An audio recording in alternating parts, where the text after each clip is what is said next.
Hello and welcome to All Elite Morro with a very, very, very, very hungover Morro. Yeah, Kilkenny lost yesterday. Bad end to a great weekend. You can see it in my eyes, can't you? And hear it in my voice. Anyway, fuck it. I cursed again. Fuck it. We're live. Um, Great to be live. Big week of wrestling coming up, lads. Anyone else mad excited for AEW All In? Maybe you're excited for WWE Evolution, Saturday night's main event, NXT's Great American Bash, Dynamite Wednesday, Raw tonight, SmackDown Friday, other stuff on. It never ends. Um, yeah, I had a great weekend of wrestling. Let's get into it, I suppose. Starting with some question time. Had a good few questions. Actually, these are the best batch questions we've ever had on All Elite Morrow. Here, episode 5. I got the date right this week under my face there. If anyone noticed last week, I left the date on from the week before. I'm just going to remove the date altogether, I think. How's the sound? Is it okay? David Ayres is quite excited for All In. I cannot wait. This is the most excited I've been for a pay-per-view. God, I don't know, in so long. Like I was watching Collision today, being like, I am pumped for All In. A lot of AEW centric questions this week. Going to start with Oshin Mack, huge contributor. Thanks, Oshin. Oshin asks, would it be overzealous to think that the addition of the Texas Death Stip is further proof Hangman beats Mox? Yeah, I don't think you're wrong. I find it hard to believe that Hangman loses a Texas Death match for the title to Mox. Now, I'm going to do a full All-In preview before the end of the week. Maybe Thursday night. Just go live for half an hour, preview All In, do some predictions. Let me know if you guys are interested in that. If you tune in, maybe 8 o'clock Thursday night for 30 minutes. A little preview of All In. Get our predictions in. But I feel like they're really signalling heavy Hangman winning between his promos, just the words they're using, the verbiage, as the Americans would say. It's heavy signaling for a Hangman victory. So I wonder, I'm starting to worry that it's a swerve, not a Strickland. But are they swerving us? I don't know. I'm starting to worry. Maybe this is just pre-pay-per-view nerves on my part, because I think the result is super important. But I think they're signalling heavy a Hangman win, particularly, as Oshin pointed out, with the addition of that stip. Marked out, I think the Seth Rollins and the Set Riders is a horrific storyline. It has not been good so far. It seems to be just kind of turning its wheels without much purpose. It's a weird one. I don't know what purpose it's serving anyone at the minute. Now look, it's still early days. We could be around WrestleMania time next year going, okay, that was worthwhile. People got over. Like if you think of, right, Seth wins the title and then maybe Sammy wins the Royal Rumble and Sammy beats Seth for the title, overcoming the Set Riders, that would be pretty cool. So yeah, at the minute it is horrific, but it's not beyond salvage. That's my thoughts at the moment anyway. Like I didn't I don't know why they were involved in the Punk Cena match. That really annoyed me. Okay, Cottle Craw, great question. In your opinion, who are the 4 pillars of AEW and why? Hangman Page, basically been like their young ace since day one. I think Moxley has kind of been their ace, but Hangman Page has been just below him for most of it. Um, but I think, in the next week we're going to see him ascend to the true ace of the promotion. This could change, and it has changed. Like the four pillars of AEW, the four pillars aren't MJF, Sammy Guevara, Darby Allin, and who you say including the other one? Oh, Jack Perry. My camera's doing weird,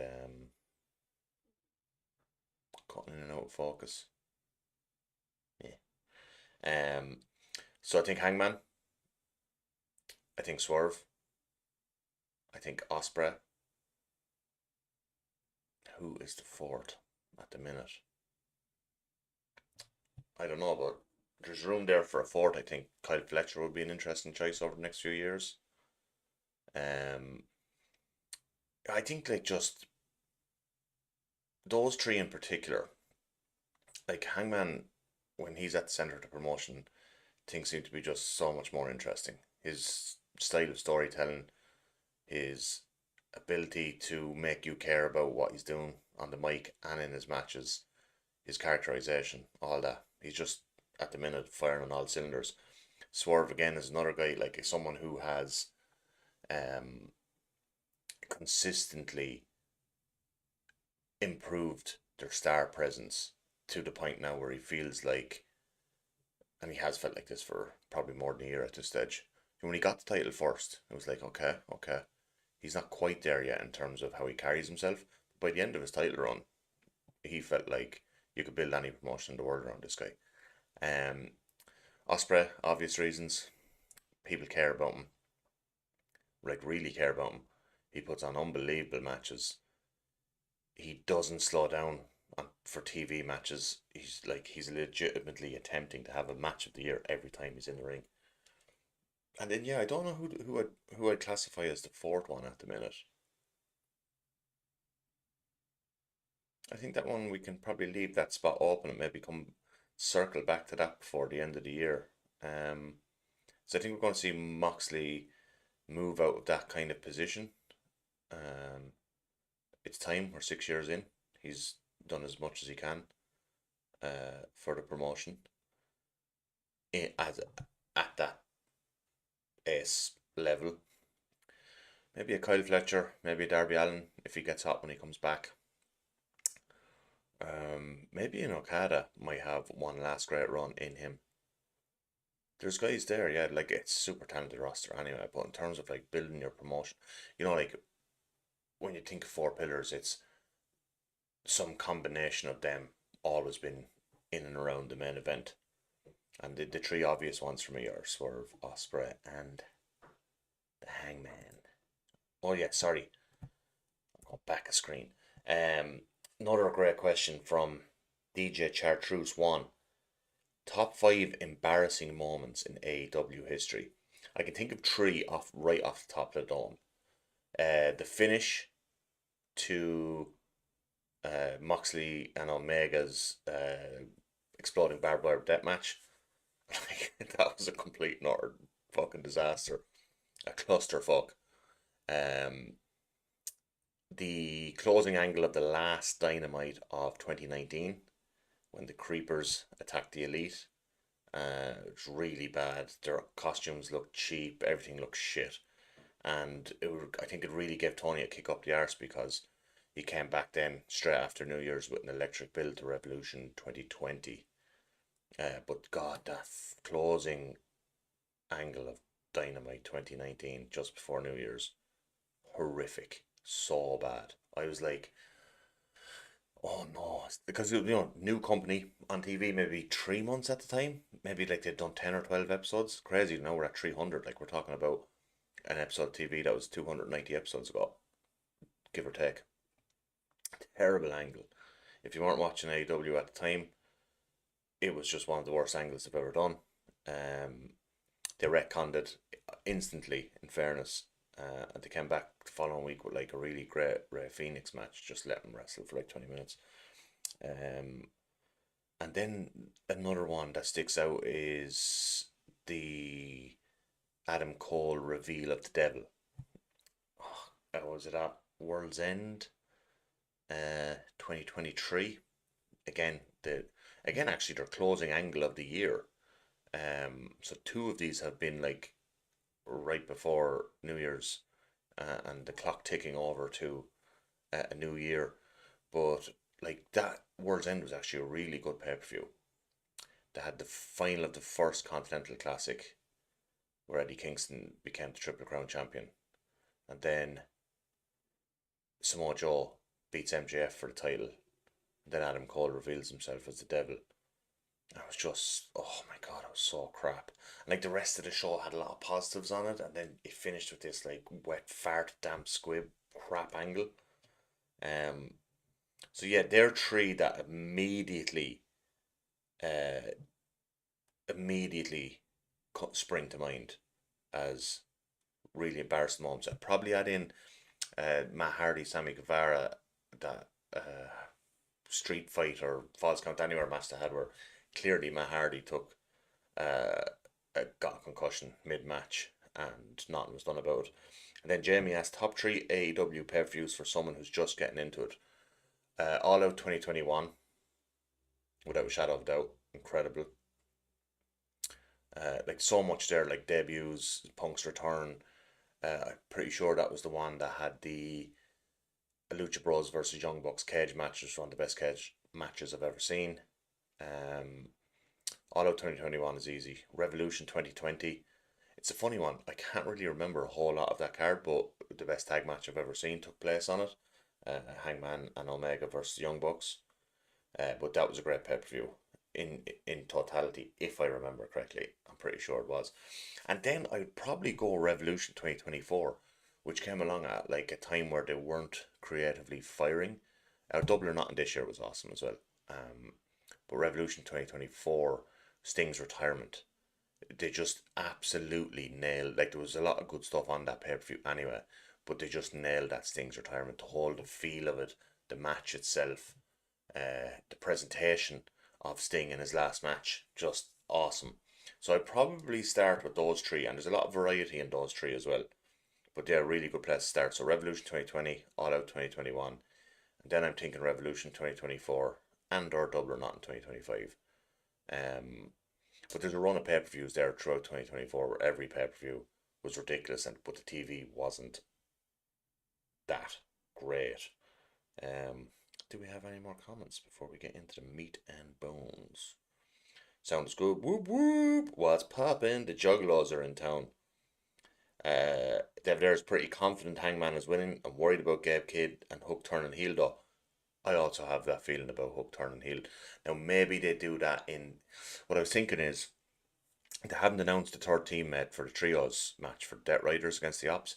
Maybe their third man is Hook, so you get that heel turn out of the way earlier in the night, and it's not on, um, not on the main event, or it's not part of the main event.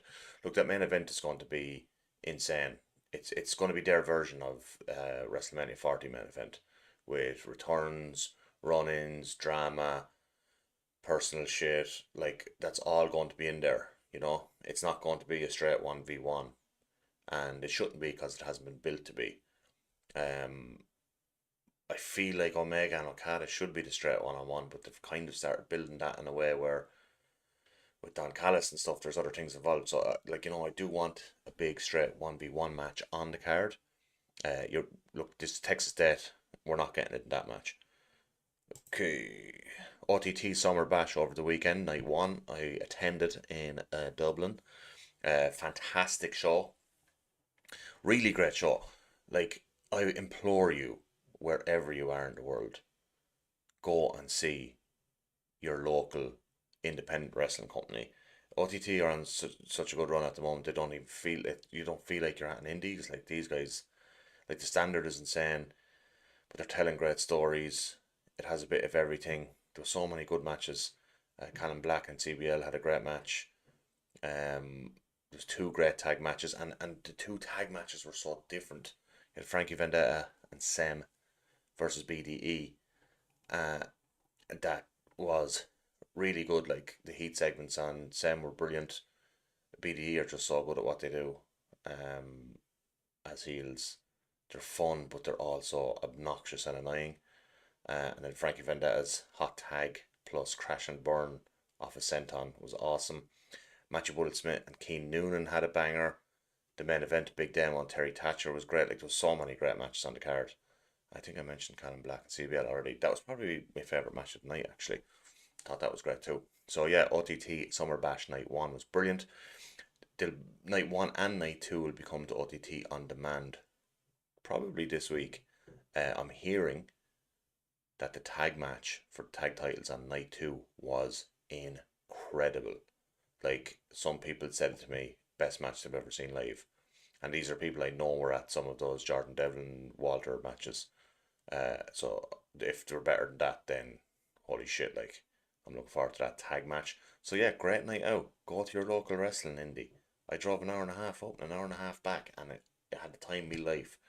It's just class. Match of the week this week. FTR versus the Outrunners from Collision. Oh my god. Seek this match out.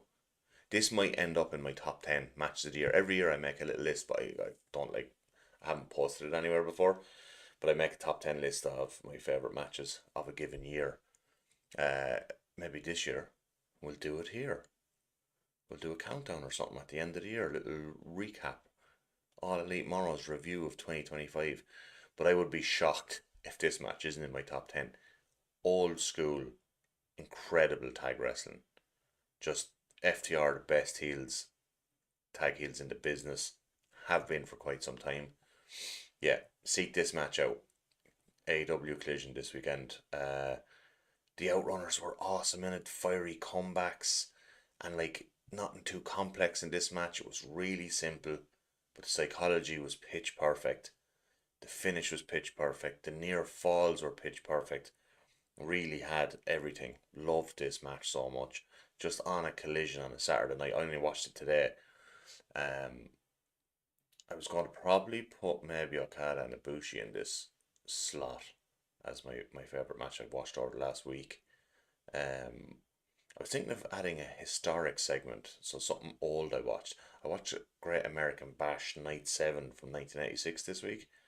And there was some great stuff on that. The Ric Flair, Ricky Martin Steel Cage main event was brilliant, but this match here was just so awesome. Now, here we go. Big discourse this week on the use of all-star tags in this camera. I don't know what's going on with the camera. Looks terrible, doesn't it? Can I fix it? The focus seems off. Maybe I'm just hungover and I can't see properly. Got Orange Cassidy behind me. Muhammad Ali as always. Yeah. The use of all-star tags in AEW. Right, I clickbait the title. I don't think they're using too many. In fact, they should use more. More all-star tags. These are perfect. Like, it gets us out of everything needs to be built through segments and promos and beatdowns. You can tell so many different interesting stories with the combinations. Generally, it's a 6-man or an 8-man. You get these like deadly party matches in the middle of the show where it's like, yeah, it might be a bit of a spot fest, but who cares? You're getting super entertaining match right in the middle of the show that's advancing 7, 8, 9 storyline. Well, not 7 or 8, but 2 or 3 storylines at the same time. I mean, look at this one. We're obviously advancing the Omega Okada storyline. Ricochet and Mark Briscoe have had a big feud this year. Jet Speed, I think they're going by now. Bailey and Kevin Knight and the Young Bucks. I feel like that's going to be a big singles tag match pretty soon, because I think Jet Speed might win the tag titles at All In. Although Kevin Knight pinned Shelton Benjamin on Collision in the three-way with Nick Wayne. So I don't know. I feel like, are they going to... He pinned Shelton Benjamin on TV. So does that kind of tell us that maybe Hurt Syndicate are retaining. I don't know. That's the beauty of All In. There's a lot of mix and or there's a lot of kind of uncertainty around certain results. So yeah, I'd but yeah, like I think All Star tags are brilliant, and like you get, and you're not like you get to tease these moments, and you get to see potential like setups for things that you don't know. We don't know that we wanted to see. So like maybe there's a moment in this match between like um Kevin Knight and Okada, or we know we already got the Okada Mike Bailey match, and that was probably Okada's best match of 2025 so far. Yeah, like there could be like I just think we're gonna like these matches lend to having great moments and great interactions. That then, if you're like Tony in the back watching, you're like, oh, look at the dynamic between these two guys, and look at the crowd reaction.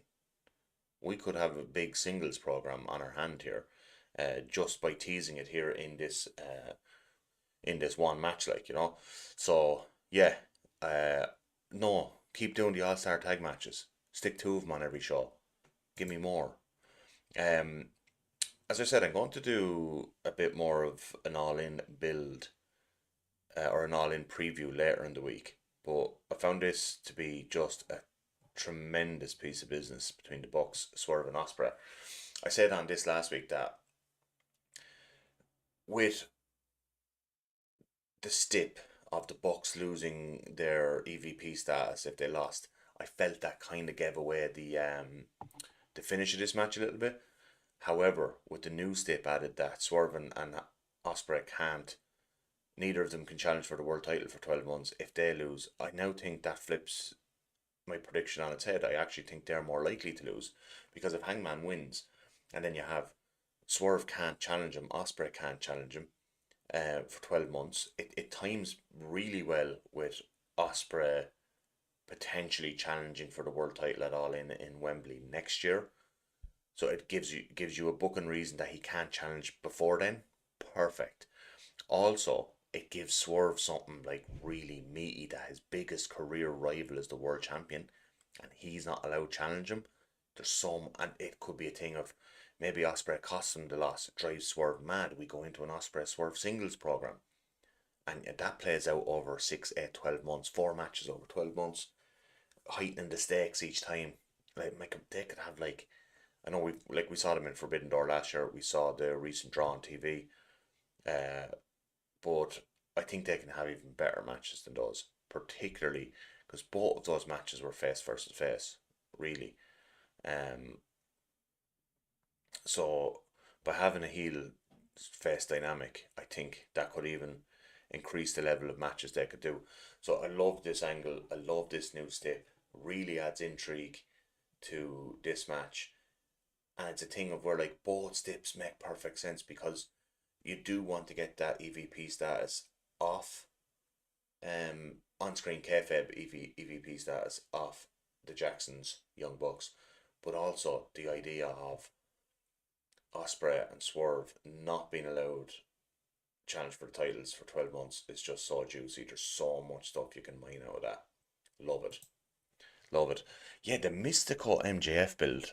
I'd originally, what would you call it, predicted that we'd get mask versus hair match at All in Texas, and that it would help sell loads of tickets because a Mystical mask match will sell tickets wherever it is. But the more I think about it, the only place this makes sense is in Arena Mexico. They got their anniversary show coming up in it's probably less than 2 months now. And there's your main event. You sell 16,000 tickets at probably pretty high prices for an MJF versus Mystical main event. It really then strengthens the AEW CMLL partnership, um, by having that match take place on a CMLL show. Uh, so it strengthens their partnership. It shows really goodwill from Tony that he's willing to allow one of his top stars go down there and lose a high profile match. It will, for the sake of CMLL, they'll get a lot of subscribers on their €35 a month YouTube. Fucking, it's crazy. I've paid it once.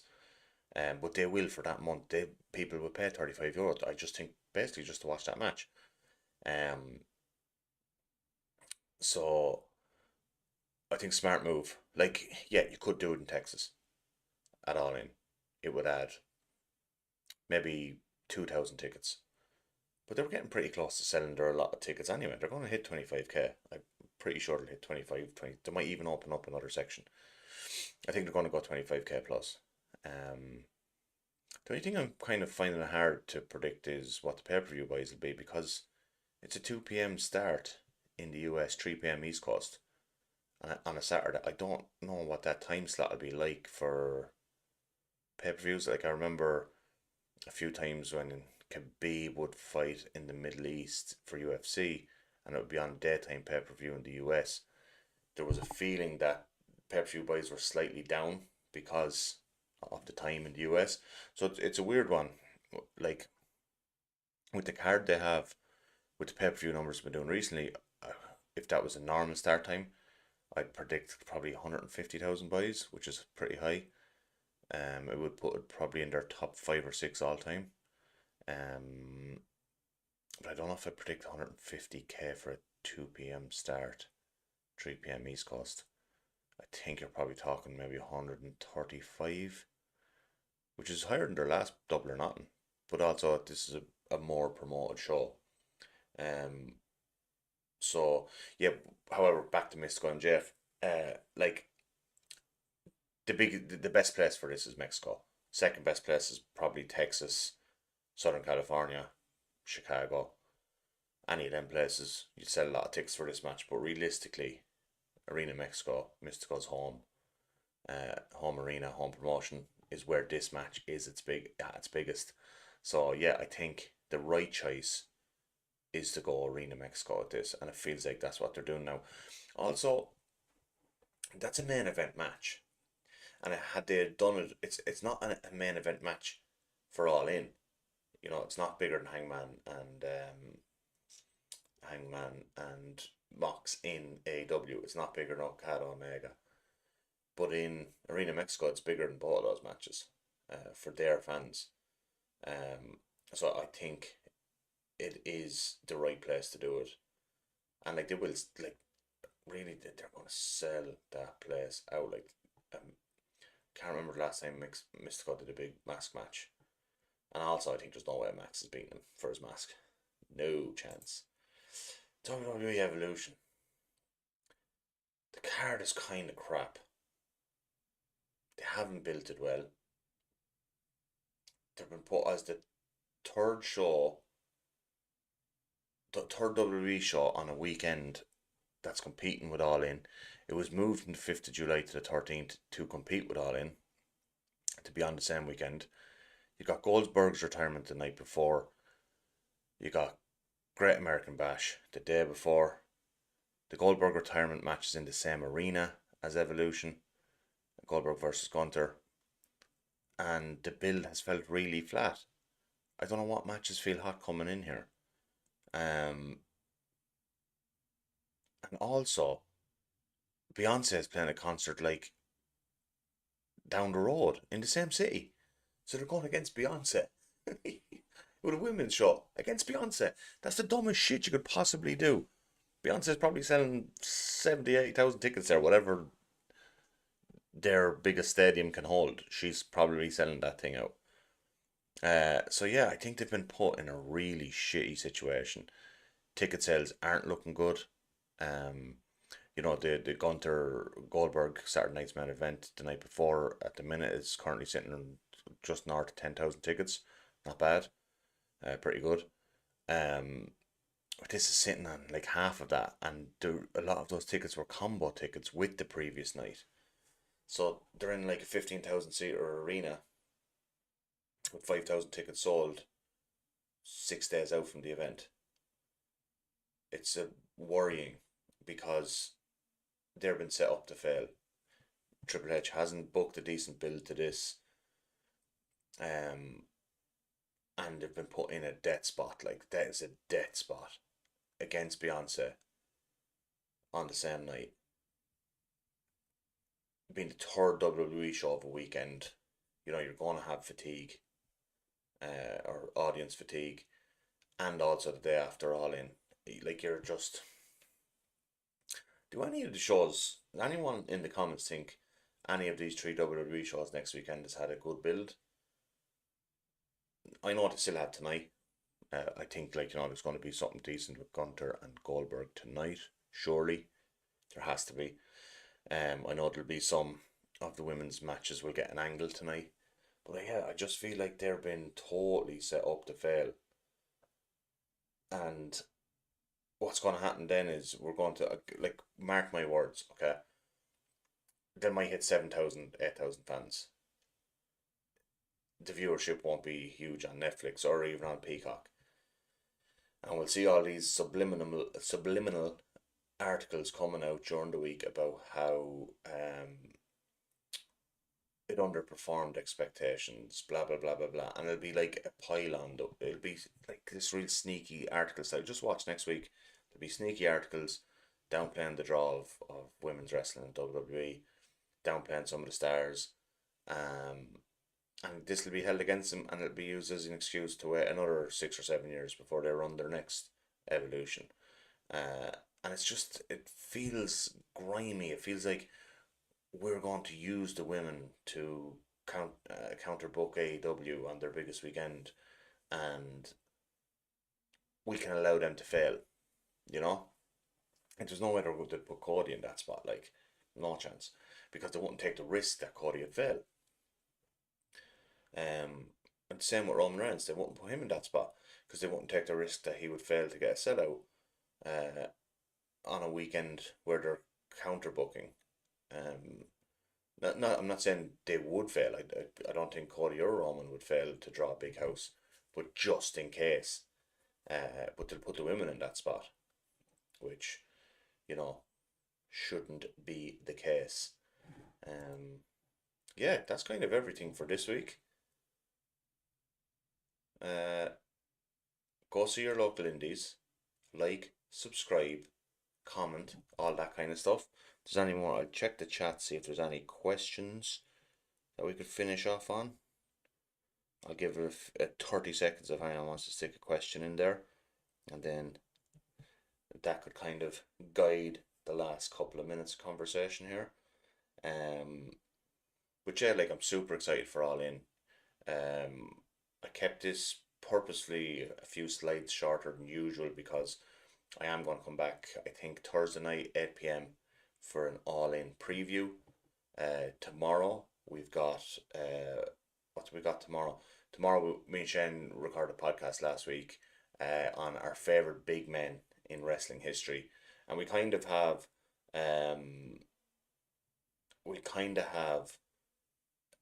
a big discussion on what actually kind of defines a big man as well, and we go through our favorites. Super fun conversation. That's coming out tomorrow. Thursday I'm going to do a solo All In preview here on All Elite Morro, so you're getting two for the price of one this week, which the price of one is free, so you're still getting two for free. And then we're looking at potentially doing a live watch along of All In Saturday night, 8 p.m. Irish time. Me and Shaz. If Shaz decides to pull out, I might do it on my own. But I think he's pretty excited for it too. Not the same as me because I'm watching week to week, but he's excited to do a live and watch some wrestling. Our watch along there of Night of Champions was really cool. So much interaction, it was deadly. David Ayers asks, have WWE weaponized Evolution 2? Yeah, they have. They moved the weekend. I believe it was originally slated for weekend gone. 5th of July, I think, was their initial date for it, and they moved it to the 13th. But just really, like, yeah, look, I'm currently working on, it's more like it's not a video essay, that sounds wanky. I'm currently working on a video piece for the channel on I'm calling it AEW versus WWE, the global war for wrestling supremacy or some shit like that. And looking at the tactics both companies have used to kind of put themselves in different positions within, well, what's very clearly a wrestling war between what are the top two promotions in the world at the moment, by nearly all metrics.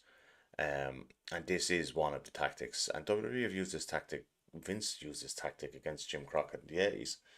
And, counter booking certain towns on certain weekends or counter programming.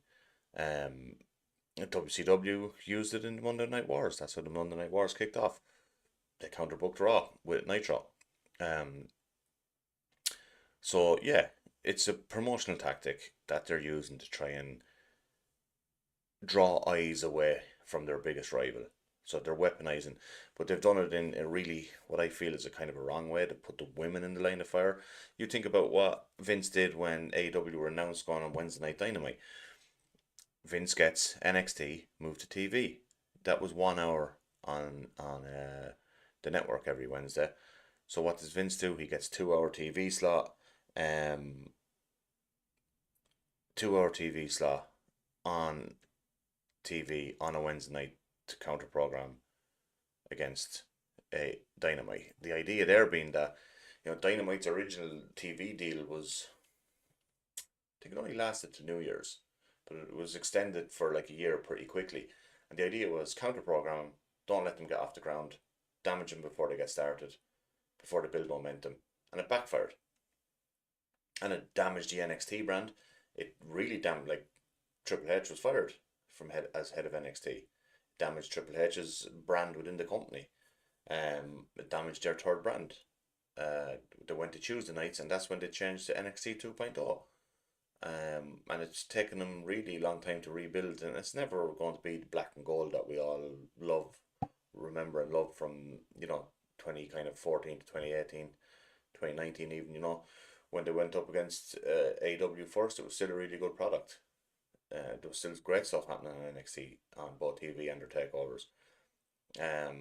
But it hurt the show. It went from being a 1 hour, like NXT TV on Wednesday nights as a 1 hour show was excellent, excellent, but really simple TV wrestling building towards their takeovers. It was a little bit slow at times, but it didn't matter. It was 1 hour, and it always peaked at the takeover. And like some of them takeovers are some of the best pay per views I've ever seen, and they were way better than what was happening on the main roster at the time. But they really damaged it, and they're putting the women in that NXT spot now. I know it's not going directly head to head. That they're actually going head to head against NXT, a show that sold 500 tickets or something. That Great American Bash show. Build is terrible. Not much of anything happening. Triple threat main event. To put in a terrible position. Like you have on one, like, you're counter programming a show that has currently sold about just over 20,000 tickets. It's probably going to sell somewhere around 25,000. Certainly I would predict more than 23, but I actually kind of predict probably 25. Um, you're okay with them doing it if it means I see All In at a reasonable hour. Yeah, we get to see All In at 8 o'clock. Perfect. Perfect. That's why, we did a live for Backlash there. It was a midnight start and finished at 3. And it was myself, Shane, and Dunph. And we were just like zombies by the end of it. But then we did the Saudi show last week, live watch along. And I think, what was the start time for that? Was it like 6 or 7 o'clock? I think it was 6 o'clock. It was perfect. It was finished at 9. And is counter programming a good thing on any side? Cottle asks.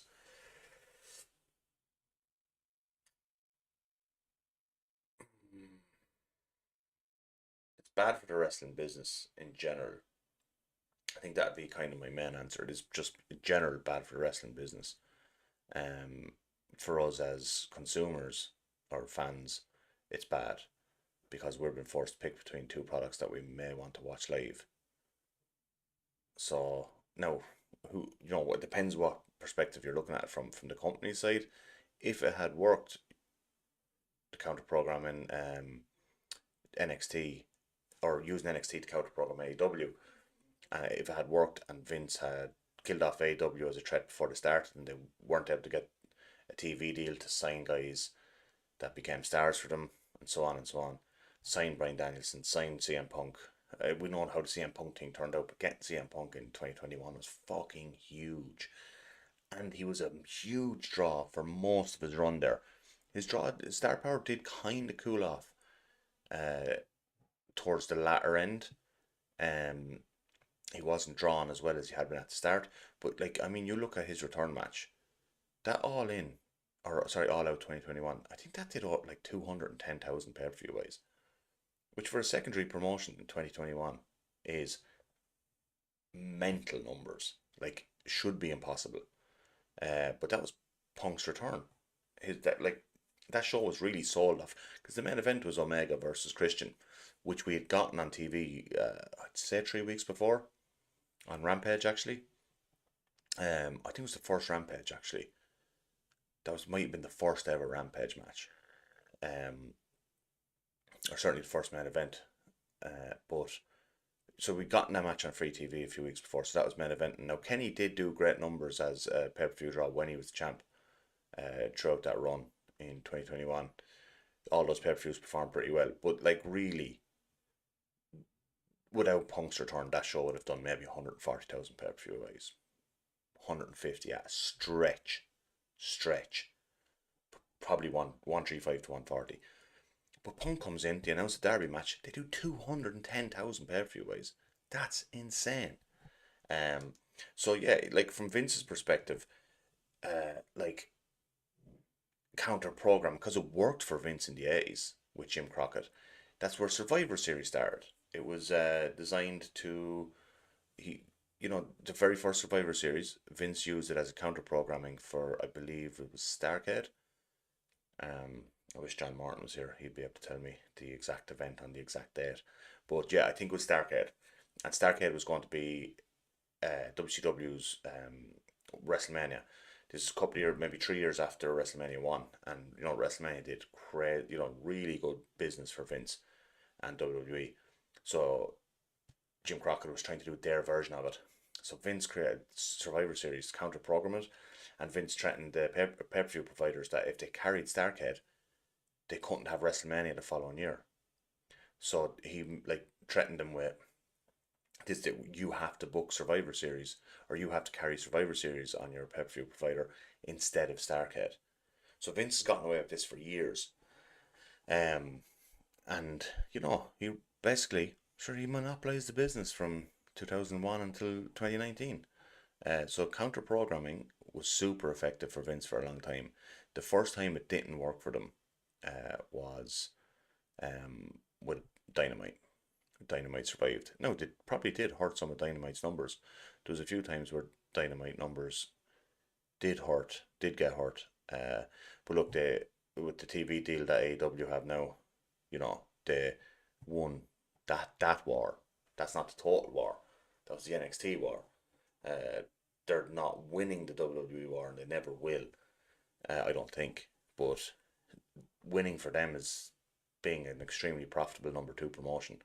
They get paid 185 million a year TV deal. Like that's as good as it's ever going to be. Well, they might get paid more than the next TV deal. Who knows? Who knows? With an extremely profitable company that is winning, like because of the Monday Night Wars, WCW, we feel that winning a promotional war is putting the other company out of business. It doesn't have like both companies are going to survive. Like AEW aren't going anywhere for at least 10 years. WWE are made like they get paid obscene money all the time. WWE used the first Evolution for good PR after the first Saudi shows, and they set them up. If you go back to that, right, that's why the first set of Saudi shows come along, and that's what the first Evolution was booked for a bit of PR after announcing the Saudi deal and doing the first set. Was it the first Crown Jewel? I think it was 2017. Was it or 2018? WWE have been paid over 600 million by Saudi since then. 600 million. Like that is insane. But if you go back to that time, and not long after the Evolution pay per view, I thought that was a pretty good pay per view.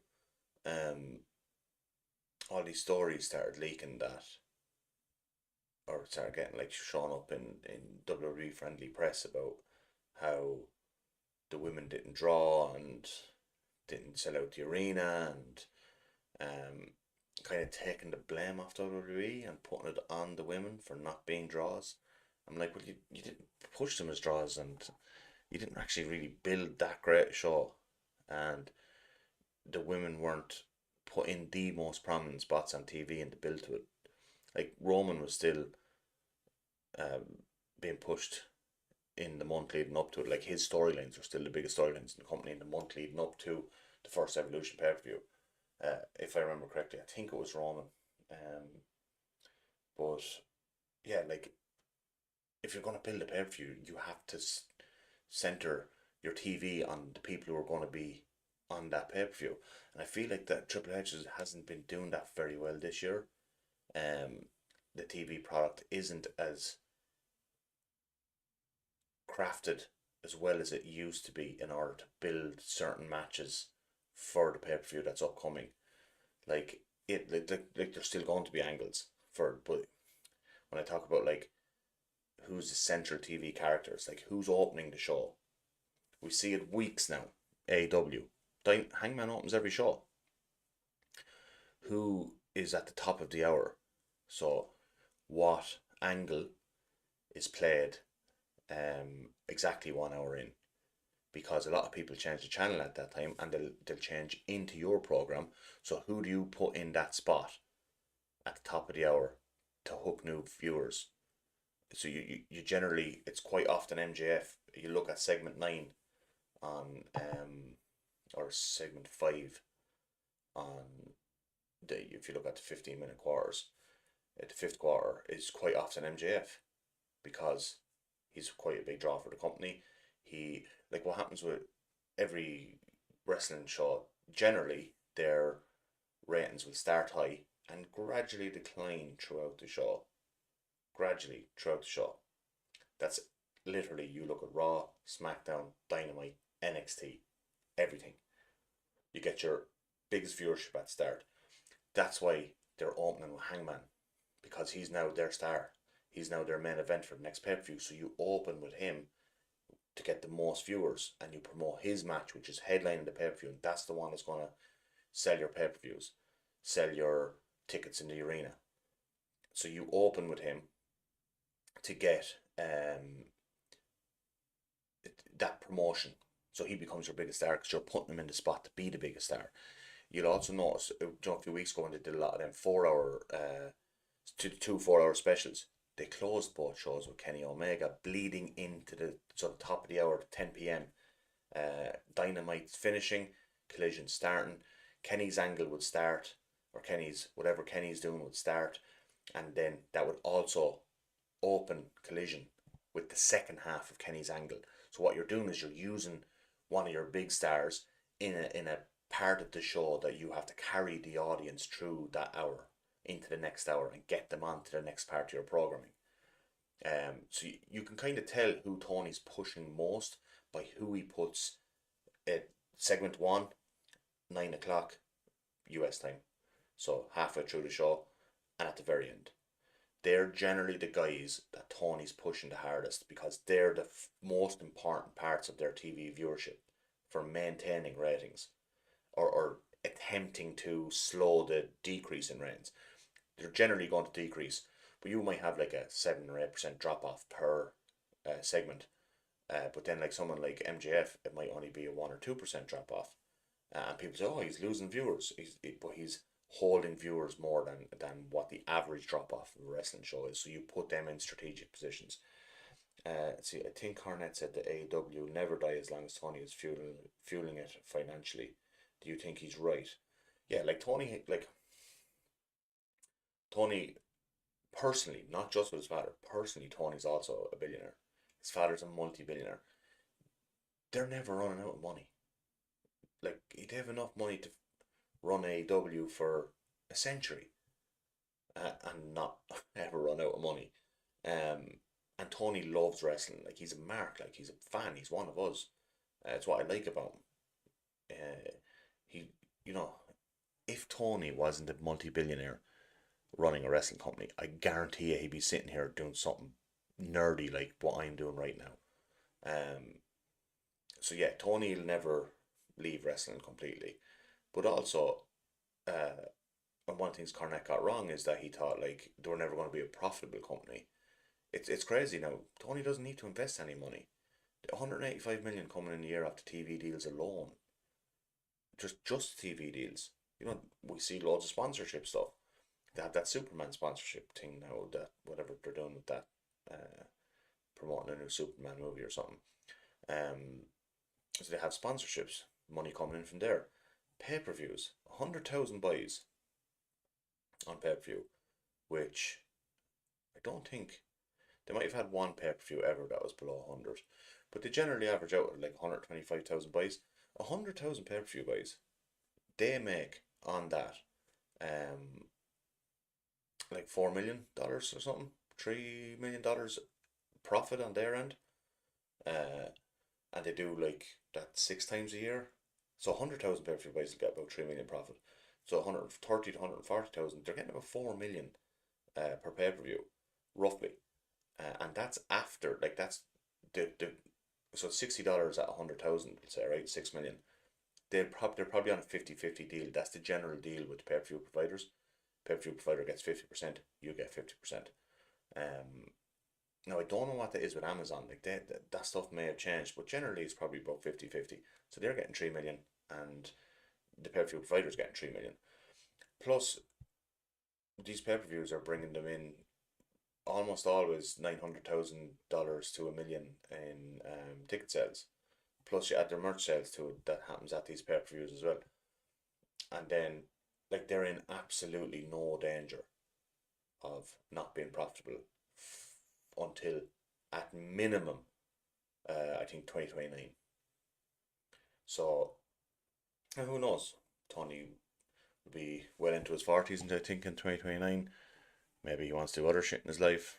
I don't know, but yeah, they're like an insanely profitable wrestling company now. You know, 185 million just from TV. I think we don't have an accurate wage bill for them, but there was a couple of states. They did a show in Nevada one time, not that long ago, 2023, I think, in Vegas, where they had to, or maybe it was Cincinnati, somewhere where they had one of their pay per views. They had to declare their basically their wage bill for that weekend, and that's a pay per view weekend, so your wage bill is going to be higher than your average one. And it was in and around the 2 million mark, including bonuses, pay per view bonuses. So they're paying out 2 million on that weekend. So that would suggest that their weekly wage bill is probably somewhere up between 1.5 and 2 million. Probably not as high as 2 billion because that's pay per view 2 million. That's pay per view bonuses. So let's say that on the upper end of that, their wage bill is 100 million a year, but they're making 185 off TV. And then I'm sure, you know, it's not costing them another 85 million on top of that 100 wage bill to run a wrestling promotion weekly in terms of the logistics of it. Okay, yeah. Thanks for the extra questions there at the end. Really kick this thing into life. Thursday night, we'll do an all-in preview. We'll look at the card match by match, pick our winners, and then live Saturday, AEW All In. I'm buzzing for it. I've been on Elite Morro. I've been hungover. Thanks for the wrestling chats.